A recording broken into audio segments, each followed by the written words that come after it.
You will hear a number of different recordings, and you will have to answer questions on what you hear.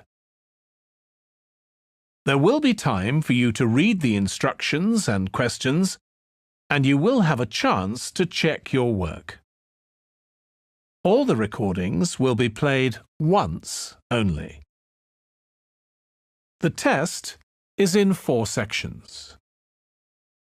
At the end of the test, you will be given 10 minutes to transfer your answers to an answer sheet. Now turn to Section 1.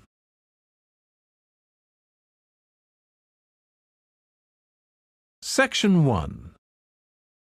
You will hear a man telephoning a friend to find out about their local public library. First, you have some time to look at questions 1 to 4.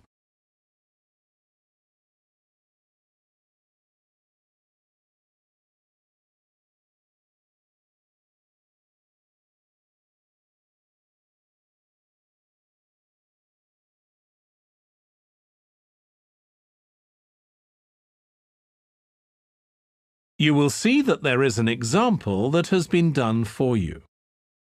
On this occasion only, the conversation relating to this will be played first. Hello? Hi, Susie. It's Paul here. How are you? Enjoying your new job? You're working at the library, aren't you? Yes, I started when the library reopened a month ago. It's great. The woman says that the library reopened a month ago. So month has been written in the space. Now we shall begin. You should answer the questions as you listen because you will not hear the recording a second time. Listen carefully and answer questions 1 to 4. Hello? Hi, Susie. It's Paul here. How are you? Enjoying your new job? You're working at the library, aren't you? Yes, I started when the library reopened a month ago. It's great. Actually, Carol and I have been meaning to join for a while. Oh, you should. It doesn't cost anything, and the new library has all sorts of facilities. It's not just a place where you borrow books.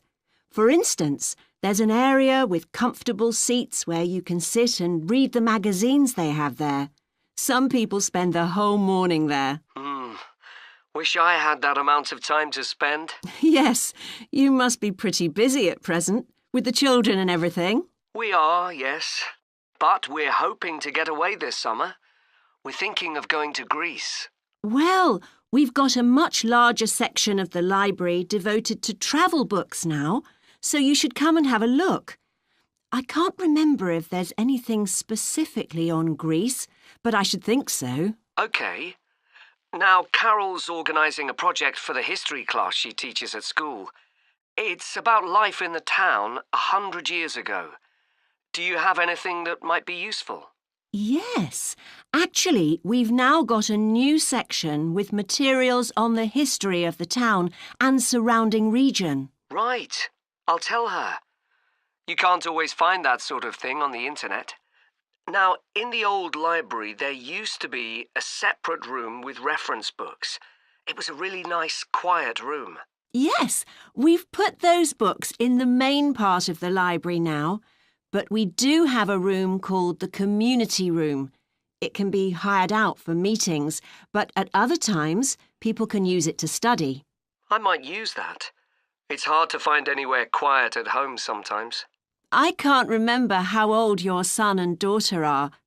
We've introduced a special section of fiction written specially for teenagers, but they might be a bit young for that. Yes, they would be. Before you hear the rest of the conversation, you have some time to look at questions 5 to 10.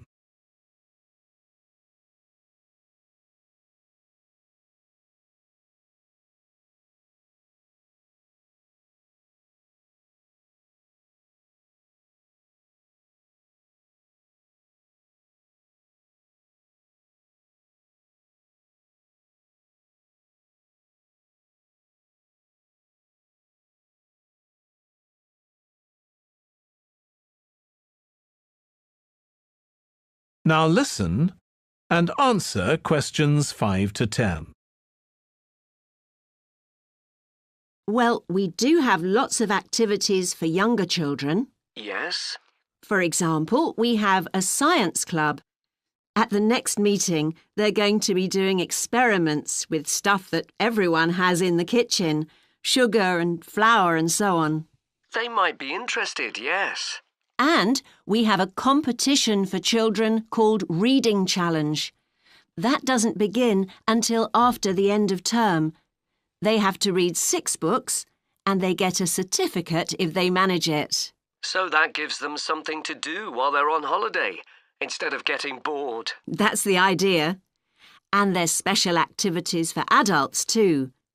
On Friday, we have a local author called Tanya Streep, who's going to be talking about her new novel. It's called Catch the Mouse, and she based the story on a crime that actually took place here years ago. Right. We're not free on Friday, but I'll look out for the book. Now, this probably isn't for you, but we do have IT support available for members. We get quite a few older people coming along who are wanting to get up to speed with computer technology. It's on Tuesday mornings. They don't need to make an appointment or anything. They just turn up. Well, my mother might be interested. I'll let her know. OK. And there's another service which you wouldn't expect from a library, which is a free medical checkup. The hospital arranges for someone to come along and measure the level of sugar in your blood, and they check cholesterol levels at the same time. Really? Yes, but that's only for the over 60s, so you wouldn't qualify. OK. Well, I'll tell my mother. She might be interested. What other information? Well, we do have a little shop with things like wall charts and greetings cards, and also stamps, so you can post the cards straight away, which is really useful. Yeah. Well, I'll bring the children round at the weekend and we'll join. Oh, one more thing. I'll be bringing the car. Is there parking available? Yes, and it's free in the evening and at weekends. Perfect. Well, thanks, Susie. See you soon.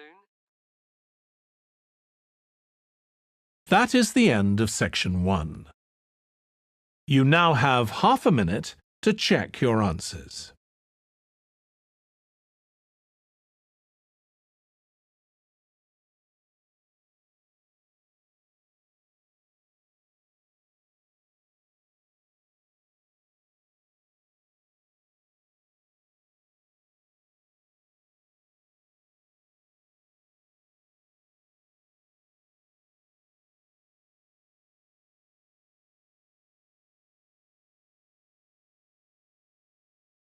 Now turn to section 2.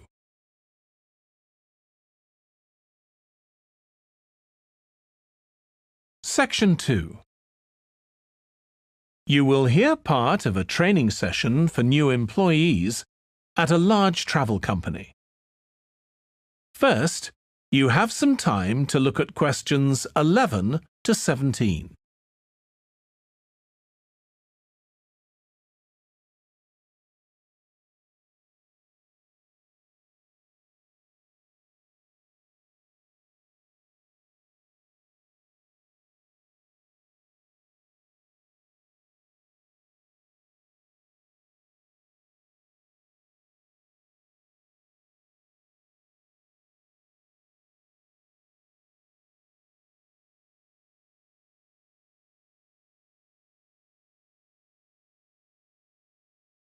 Now listen carefully and answer questions 11 to 17.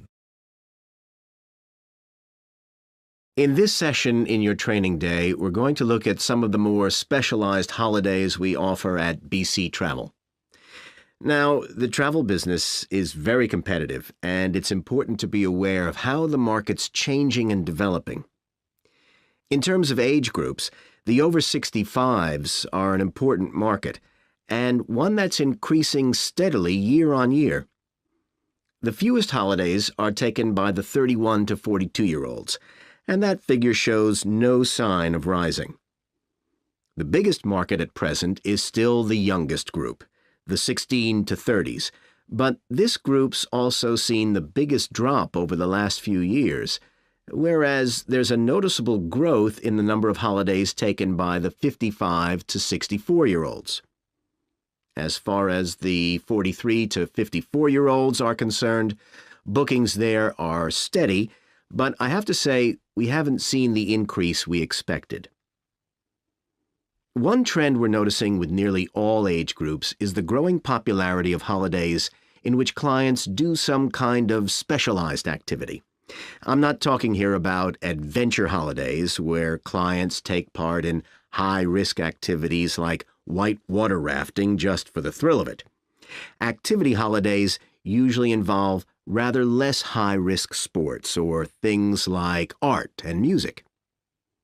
They're not necessarily cheaper than ordinary holidays, often the opposite in fact, but they do often take place outside the main tourist centers, which gives an opportunity for clients to find out more about the local people and customs. And many say this is one of the most positive features of these holidays. Of course, they offer the chance to develop a new skill or talent, but clients often say that more than this, it's the chance to create lasting relationships with other like-minded people. That's the main draw. Let me give you some examples of BC travel activity holidays. Our painting holidays take place in 4 different centers in France and Italy, and they're very popular with clients of all abilities from beginners onwards. We've got an excellent team of artists to lead the classes. Some of them have been with us from the start, and 5 additional ones will be joining us this year so that we can offer a greater number of classes in each center. As far as cooking holidays are concerned, I know a lot of agents offer holidays where clients cook recipes related to one particular country, usually the one they're staying in, but we focus on dishes from a great many different ones. Apart from that, you'll find the usual emphasis on good quality organic ingredients.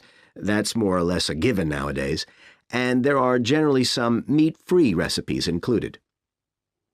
Our photography holidays take place in a wide range of countries from Iceland to Vietnam, and clients have the opportunity to see some stunning scenery. Groups are small, no more than 8, so clients can have one-on-one tuition during the holiday, and excursions are arranged with fully trained guides. At the end of each holiday, an exhibition is held of the photographs taken so that clients can see one another's work and receive valuable feedback from the tutor. Before you hear the rest of the training session, you have some time to look at questions 18 to 20.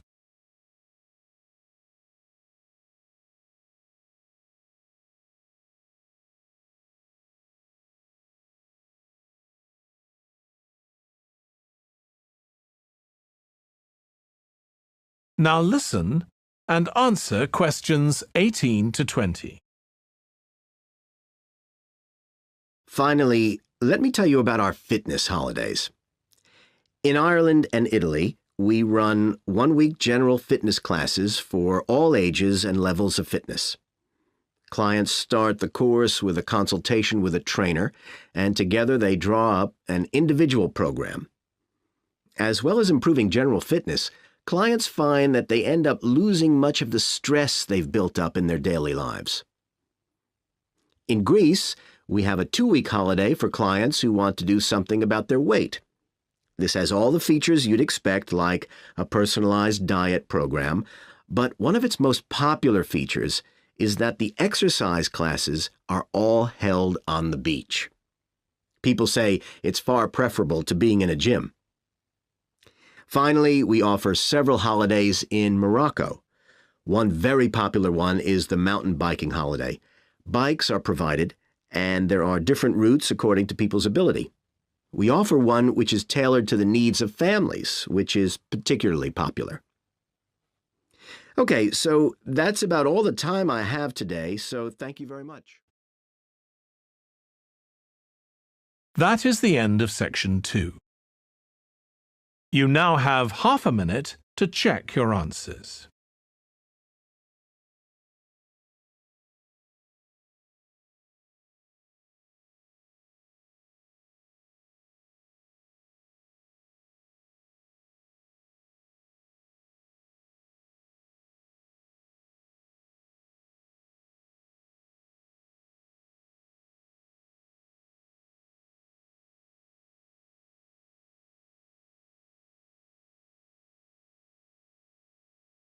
Now turn to Section 3.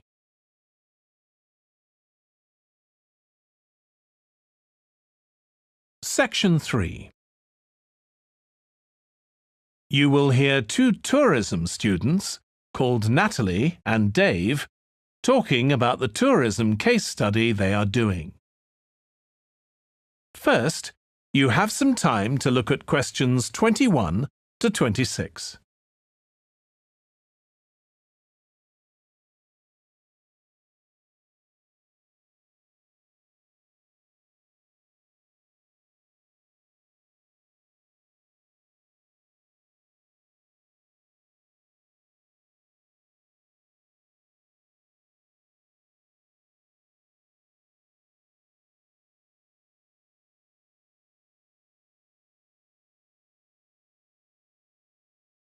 Now listen carefully and answer questions 21 to 26.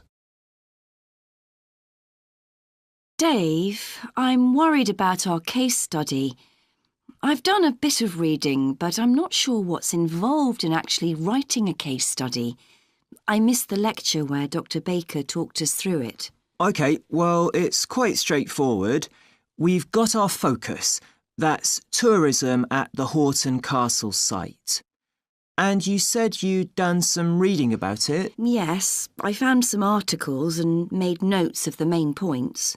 Did you remember to keep a record of where you got the information from? Sure, I know what a pain it is when you forget that. OK, so we can compare what we've read. Then we have to decide on a particular problem or need at our site. And then think about who we're going to interview to get more information. OK, so who'd that be? The people who work there? And presumably some of the tourists too? Yes, both those groups. So we'll have to go to the site to do that, I suppose. But we might also do some of our interviewing away from the site. We could even contact some people here in the city, like administrators involved in overseeing tourism. OK, so we'll need to think about our interview questions and fix times and places for the meetings. It's all going to take a lot of time. And if we can, we should ask our interviewees if they can bring along some numerical data that we can add to support our findings. And photographs? I think we have plenty of those already. But Dr. Baker also said we have to establish with our interviewees whether we can identify them in our case study or whether they want to be anonymous. Oh, I wouldn't have thought of that. OK, once we've got all this information, I suppose we have to analyse it. Yes, put it all together and choose what's relevant to the problem we're focusing on, and analyse that carefully to find out if we can identify any trends or regularities there. That's the main thing at this stage, rather than concentrating on details or lots of facts. OK, and then once we've analysed that, what next? Well, then we need to think about what we do with the data we've selected to make it as clear as possible to our readers. Things like graphs or tables or charts. Right. Then the case study itself is mostly quite standard. We begin by presenting the problem and giving some background, then go through the main sections. But the thing that surprised me is that in a normal report, we'd end with some suggestions to deal with the problem or need we identified. But in a case study, we end up with a question or a series of questions to our readers, and they decide what ought to be done. Oh, I hadn't realised that. Before you hear the rest of the discussion, you have some time to look at questions 27 to 30.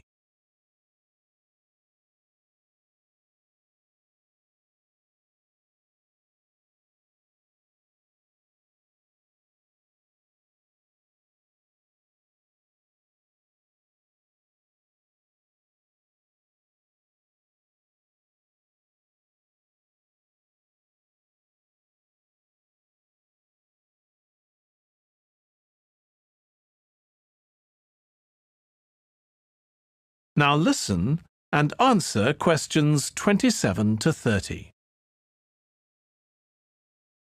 So, basically, the problem we're addressing in our case study of the Horton Castle site is why so few tourists are visiting it. And we'll find out more from our interviews, but I did find one report on the internet that suggested that one reason might be because, as far as transport goes, access is difficult. I read that too, but that report was actually written 10 years ago when the road there was really bad, but that's been improved now. And I think there's plenty of fascinating stuff there for a really good day out, but you'd never realise it from the castle website. Maybe that's the problem. Yes, it's really dry and boring. I read somewhere a suggestion that what the castle needs is a visitor centre. So we could have a look for some information about that on the internet. What would we need to know? Well, who'd use it for a start? It'd be good to know what categories the visitors fell into too, like school parties or retired people. But I think we'd have to talk to staff to get that information. OK, and as we're thinking of suggesting a visitor centre, we'd also have to look at potential problems. I mean, obviously it wouldn't be cheap to set up. No, but it could be a really good investment. And as it's on a historical site, it'd need to get special planning permission, I expect. That might be hard. Right, especially as the only possible place for it would be at the entrance, and that's right in front of the castle. But it could be a good thing for the town of Horton. At present, it's a bit of a ghost town. Once they've left school and got any skills or qualifications, the young people all get out as fast as they can to get jobs in the city, and the only people left are children and those who've retired. Right. Something else we could investigate would be the potential damage that tourists might cause to the castle site. I mean, their environmental impact. At present, the tourists can just wander around wherever they want. But if numbers increase, there might have to be some restrictions, like sticking to marked ways. And there'd need to be guides and wardens around to make sure these are enforced. Yes, we could look at that too. OK, well, we've certainly managed... That is the end of section 3. You now have half a minute to check your answers.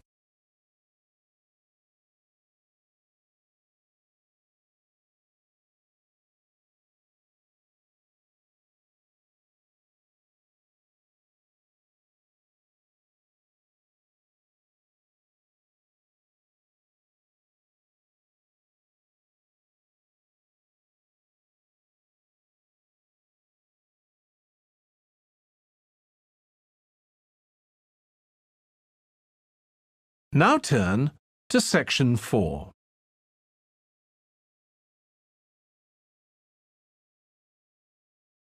Section 4.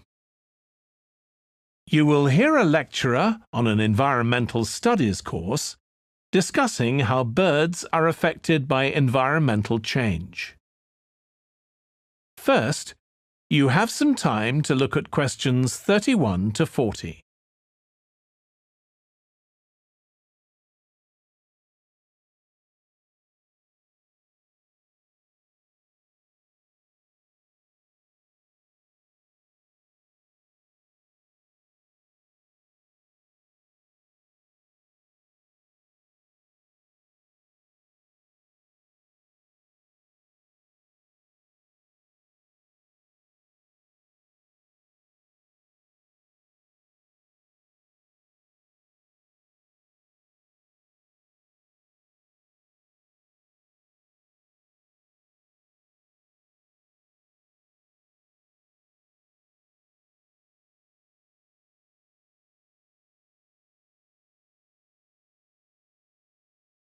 Now listen carefully and answer questions 31 to 40. OK, so we've been looking at how man-made changes in our environment can affect wildlife. Now, I'll discuss a particular example. Let's take a look at mercury. Mercury's one of the 120 or so elements that make up all matter, and it has the symbol Hg. It's a shiny, silvery substance. You may have seen it in old-fashioned thermometers, but it's not used much for domestic purposes now because it's highly toxic. But the problem is that the amount of mercury in the environment's increasing. The main reason for this is the power plants used to produce electricity. The main source of energy that most of them use is still coal, and when it's burned, it releases mercury into the atmosphere. Some of this gets deposited into lakes and rivers, and if it's ingested by a fish, it's not excreted. It stays in the fish's body, and it enters the food chain. So, it's been known for some time that birds which eat fish may be affected. But what wasn't known until quite recently is that those that eat insects can also be affected. So, a woman called Claire Varian Ramos is doing some research on how this is affecting birds. And rather than looking at how many birds are actually killed by mercury poisoning, she's looking for more subtle sub-effects. And these may be to do with the behaviour of the birds, or with the effect of mercury on the way their brain works, so whether it leads to problems with memory, for example. And she's particularly focusing on the effects of mercury on bird song. Now, the process of song learning happens at a particular stage in the bird's development. And what you may not know is that a young bird seems to acquire this skill by listening to the songs produced by its father, rather than by any other bird.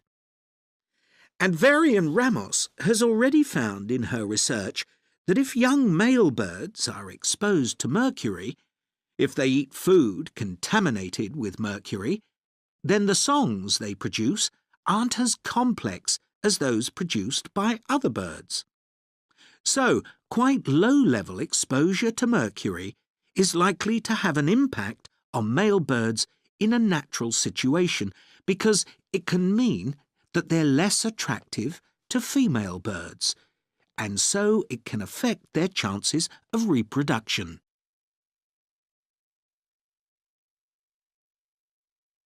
Now, the way she's carrying out this research is worth thinking about.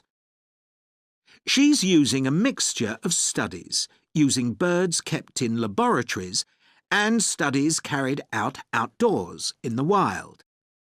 The lab-based studies have the advantage that you don't get all the variables you would in a natural setting. So, the experimenter has a much higher level of control, and that means they can be more confident about their results in some ways. And of course, they don't have to worry about going out and finding the birds in order to observe them. So, what are the implications here for humans? Well, because many birds are migratory, they may be transporting mercury far from contaminated sites. For example, it's been found that ducks who'd been feeding at a contaminated site were later shot by hunters over 1,000 kilometres away, and presumably eaten. But these birds likely had mercury levels high enough to warrant concern for human consumption. In addition, going back to song learning by birds, we saw that this may be affected by mercury contamination.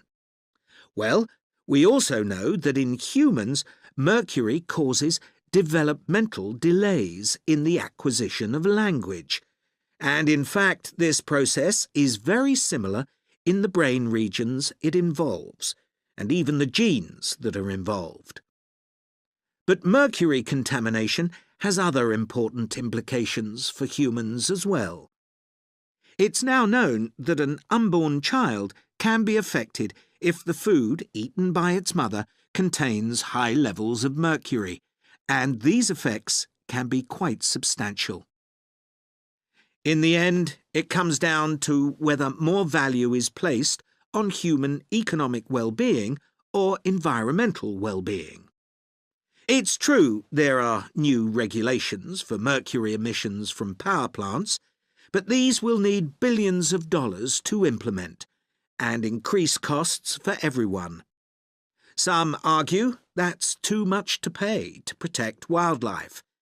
But as we've seen, the issues go beyond that, and I think it's an issue we need to consider very carefully. That is the end of section 4. You now have half a minute to check your answers.